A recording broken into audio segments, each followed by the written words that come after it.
ఒకవేళ పరలోకంలో ఇదే డిస్కషన్ జరిగినట్లయితే యేసుక్రీస్తు, సరే నాన్న, తండ్రి నన్ను పంపిస్తున్నావు, బాగుంది, మరి వెళ్ళిన తర్వాత నువ్వు చెప్తుందంతా వింటున్నాను, నేను చచ్చిపోతానా? అప్పుడు దేవుని సమాధానం ఏంటి తెలుసా? కాదు అని చెప్పలేదండి. చెప్తే నువ్వు నేను నరకానికి పోయేవాళ్ళు అండి. ఆ తండ్రి ఏమన్నాడు తెలుసా? అవును, నువ్వు చచ్చిపోతావు. ఏ తండ్రి చెప్పగలడండి ఆ మాట?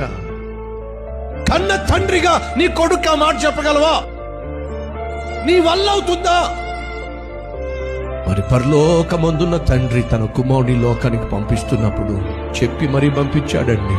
నాయనా, నేను ఒక పని మీద పంపిస్తున్నాను, నువ్వు ఆ పనిలో ప్రాణం పెట్టాల్సి ఉంటుంది, చచ్చిపోతా. ఏ కొడుకు తాను చచ్చిపోతాడని చెప్పి లోకానికి రాగలడండి? అయినా నా ప్రభు నీ కోసం నా కోసం వచ్చాడండి. ఎందుకు తెలుసా? నువ్వు నేను చావకూడదని, నువ్వు నేను నరకానికి పోకూడదని. ఇంత అద్భుతమైన దేవుడు ఈ లోకంలో యేసుక్రీస్తు కాకుండా ఇంకెవరైనా ఉన్నారా?